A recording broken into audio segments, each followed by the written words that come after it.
Welcome to yet another episode of the Research and Innovation podcast. My name is Priscilla Mafa, and today on the Research and Innovation podcast, I'm joined by Dr. Kaifa. Doctor, welcome to the podcast. Thank you, Priscilla. Doctor, maybe the first question that I have for you today, I want to know more about your academic as well as your research interest that have shaped your career. Thank you, Priscilla. I'm a lecturer in the Faculty of Education in the Department of Science, Technology and Design Education. So I have a PhD in biology education. Okay. And a teacher for around 25 years, a science teacher. Okay. So I've interest in issues to do with the learning and teaching of science. Okay. So basically my research is in line with teaching and learning of science. We want to try and improve the teaching and learning of science. So I've done some research on teacher pedagogical content knowledge, the teacher knowledge, the content knowledge, the knowledge that the teacher has on his or her students as well. Okay. That's Yes. the teacher pedagogical content knowledge. I've also done research on practicals in science. And recently we are working on simulations in science in trying to figure out how we can improve the teaching and learning of practical work in science. Let me say, I've taught in rural Zimbabwe. I've also taught in peri-urban schools. Okay. I've taught in town schools as well as boarding schools. Oh, and that's one interesting. issue that I have realized in all the schools that I have taught is the issue of the use of passive learning in the teaching of science. So we are trying to come up with alternatives that we can use, despite the fact that resources might not be there. How can we go about it to ensure that science is taught in a more engaging way? Yeah, that makes sense now.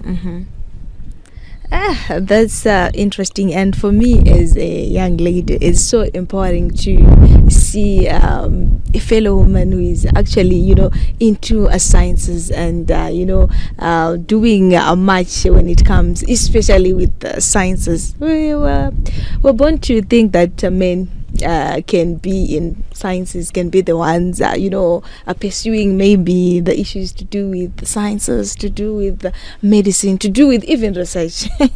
So, Doctor, I understand you're nominated for the RCZ Female Researcher Award, Early Career Research Award, as well as Engineering Sciences Award. May you elaborate on the research that got you those nominations? Okay. Now the research that I talked about on simulations is the one that got me nominated. So simulations, to simulate is more of imitating. So like I said, the real issue that we have is the passive learning of science, where you find out that even the abstract concepts, learners struggle to understand abstract concepts. Why? Because of the teaching methods that are being used. Okay. So with the simulations, we are actually imitating the real practicals that we carry out physically in the lab. But this time, the learners will be carrying out these practicals on their phones or on their computers. Okay. So those are the simulations that we are working on. So basically, with the simulations that we are designing simulations for the science practicals. It has two interfaces where the learner can actually log in, perform an experiment. So they perform by dragging and dropping. Okay. They actually observe, just like the student who is doing the physical practical. Okay, They observe, they draw conclusions. They also plot graphs where necessary, draw diagrams where necessary. So basically what I'm saying is all the things that can be done physically can also be done virtually with the simulations. Thereby, we are saying where there are no resources, we don't have to fall back to passive lecture method, which makes it difficult for the learners to understand. So basically those are the simulations that we are working on. Okay, talking of those simulations, you just mentioned as a replacement for actual practical work or something else. Is it a replacement for actual practical work or something else? No, simulations are not a replacement for actual practical work. So what it is? Yes. However, where we don't have resources, we can actually resort to using the simulations, because the student will actually have the actual feel of how the practical is done, the observations that are being made. Okay. So in that way, I can put it as an alternative. However, they don't just serve as an alternative. They also act as a complement. Where resources are available, the learners can actually go through the simulations before the practical so that they master the procedure. Okay. And when they carry out the practical, it will be actually simpler. Then after the physical practical, they can also perform the simulations again. That's now for reinforcement. So when I look at simulations, no, they are not a replacement of actual practicals, but they are actually an alternative and a complement. They actually reinforce. Okay. Yeah, I understand that simulations just indicated that they are not a replacement for practical work. So how can the research you were nominated for be integrated into the Education 5.0? Okay, thank you for that one. Now, maybe before I talk about integration of it into Education 5.0, let me point out that the simulations that we are making are offline simulations. Okay. Such that they can be used where there is no internet. Yes. How is this of benefit? I'm much more interested in those students in rural areas. We want to improve engagement in science. In the rural areas, most of the schools do not have equipment. Some do not even have the laboratories. Yeah, the issue of the digital divide. Yes. So we want to ensure that those students in the rural schools can actually access them, whether there is internet or there is no internet. Yes. So we are designing offline simulations that are actually portable or compatible to the cheapest device, cheapest Android device. Yes. Okay. So going back to Education 5.0, yes, our research and innovation is actually in line with Education 5.0. I'll start with the teaching pillar. We are designing the simulations to ensure that the teaching of learning of science is active, not passive. Okay. So there's active engagement of students rather than falling back to passive methods, the passive lecture method. Yes. So that's how the teaching pillar comes in. I'll look at the research. Now, as we produce the simulations, we also evaluate them, and new knowledge is being generated during the process of evaluation. So that comes as part of research. We want to ensure that we are generating new knowledge to assist our communities. And at this point, maybe let me also highlight that the simulations are in line with the heritage-based curriculum. Okay. Yes. So that's how it aligns with research. Now, this is really an innovation because it's in line with the heritage-based curriculum. Okay. Yes. It's in line. It's not just like any other simulations that you can download, but they are in line with our curriculum.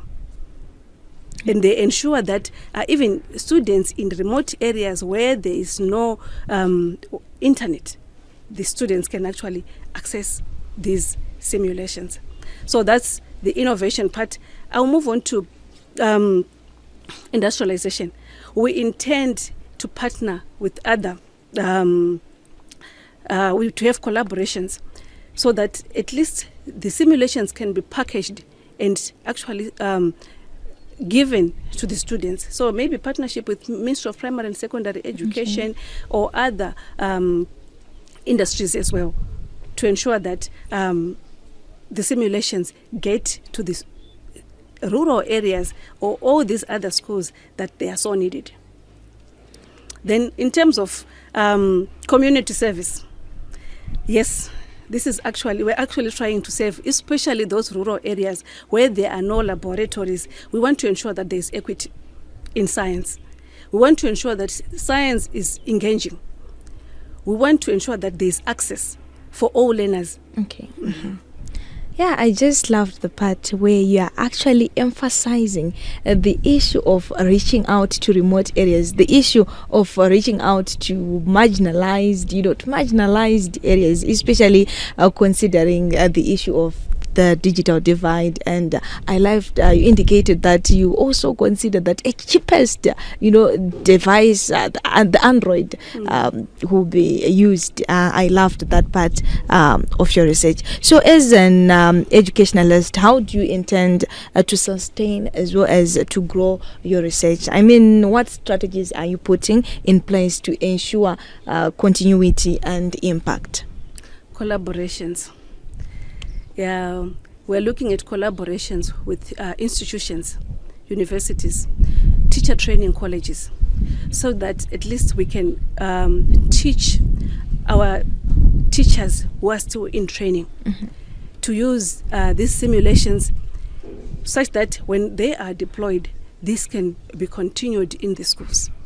So we are looking at it from a collaborative perspective, that we have to collaborate with the teachers in training, in-service teachers, to ensure that it continues, to ensure continuity, to ensure sustainability.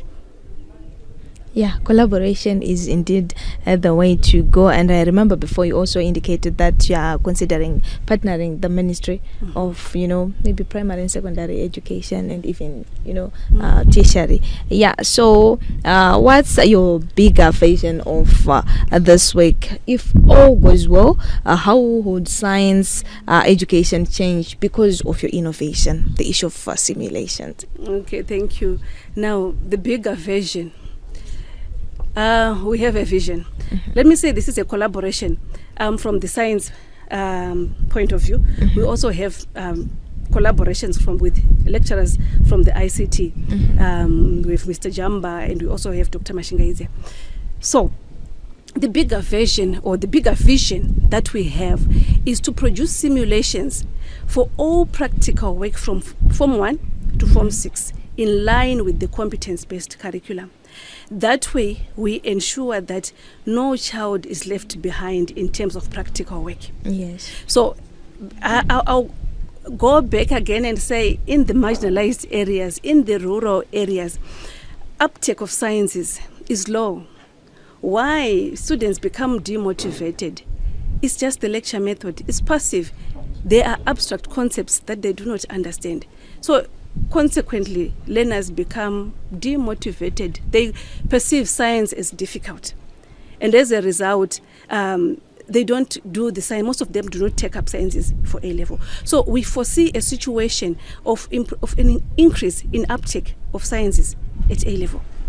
And we also foresee a situation of an increase in uptake of STEM programs at universities. Now, if there is an increase in uptake of STEM programs, especially with those from those students in the rural areas, we are ensuring that after they graduate, these are graduates that are going to be able to create solutions for their home grounds, for the environments where they are coming from. This is going to improve the quality of life in their areas. So basically, we want to try and improve quality of life in the marginalized areas. Yeah, that's interesting and very insightful. So I do believe that when it comes to research, you go into the field, you do a number of, issues. So are there any challenges that you encounter during your research, and how do you overcome those challenges? Okay, I'm going to start with research challenges that are particularly in line with our innovation. The first one being that we are designing offline simulations that must be compatible to the cheapest Android device. So it requires technical expertise. And to overcome that, already we have had collaborations with people who are experts from the ICT. We also have challenges when it comes to data collection. Of course, some people might not be willing.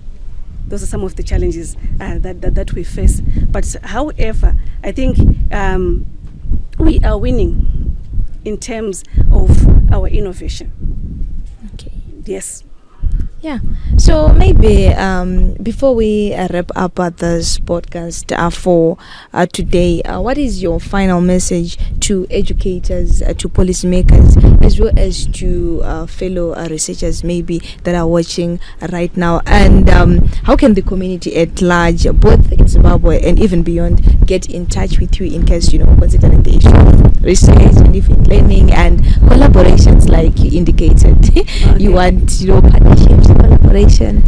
Okay, let me start with your first question. My message to educators, to researchers, and to policymakers is that science education must not be limited by resources. It must not be limited by where the learner is. With these simulations, we can ensure that science is engaging. We can ensure that there is access to learning of practicals. We can ensure that even the abstract concepts are easy to understand. I will take you back to our day-to-day lives. When we don't have something in our home, do we just give up?